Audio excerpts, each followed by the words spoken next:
জুলাই আগস্টের মানবতা বিরোধী অপরাধের মামলায় ক্ষমতাচ্যুত সাবেক প্রধানমন্ত্রী শেখ হাসিনা, সাবেক স্বরাষ্ট্রমন্ত্রী আসাদুজ্জামান খান কামাল ও সাবেক আইজিপি চৌধুরী আব্দুল্লাহ আল মামুনের বিচার শুরুর আদেশ দিয়েছেন আন্তর্জাতিক অপরাধ ট্রাইব্যুনাল।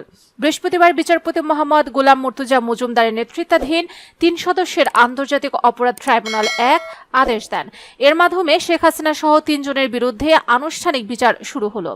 এদিকে জুলাই আগস্টের গণহত্যায় শেখ হাসিনা ও সাবেক স্বরাষ্ট্রমন্ত্রী আসাদুজ্জামান খান কামালের বিচার শুরুর আদেশ দিয়েছেন আন্তর্জাতিক অপরাধ ট্রাইব্যুনাল। সেই সঙ্গে আলোচিত এ মামলায় আগামী ৩ আগস্ট সূচনা বক্তব্য উপস্থাপন শেষে ৪ আগস্ট থেকে সাক্ষ্য গ্রহণের দিন ধার্য করেছেন ট্রাইব্যুনাল। এদিন সকালে অভিযোগ গঠনের শুনানি ঘিরে সাবেক আইজিপি চৌধুরী আব্দুল্লাহ আল মামুনকে ট্রাইব্যুনালে হাজির করা হয়। এর আগে গত ৭ জুলাই ২০২৪ সালে জুলাইয়ের গণঅভ্যুত্থানের সময় সংগঠিত মানবতা বিরোধী অপরাধের মামলায় ক্ষমতাচ্যুত সাবেক প্রধানমন্ত্রী শেখ হাসিনা সহ ৩ আসামির বিরুদ্ধে আনুষ্ঠানিক অভিযোগ গঠনের বিষয়ে আদেশের জন্য আজকের তারিখ ধার্য করা হয়।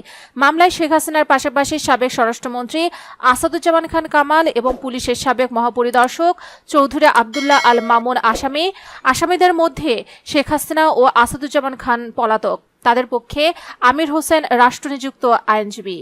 মঙ্গলবার দুপুরে আন্তর্জাতিক অপরাধ ট্রাইব্যুনাল চেয়ারম্যান বিচারপতি মোহাম্মদ গোলাম মুর্তুজা মজুমদারের নেতৃত্বে ৩ সদস্যের ট্রাইব্যুনাল এক এ আদেশ দেন। ট্রাইব্যুনালের অন্য 2 সদস্য হলেন বিচারপতি মোহাম্মদ শফিউল আলম মাহমুদ ও বিচারপতি মোহাম্মদ মহিদুল হক এনাম চৌধুরী।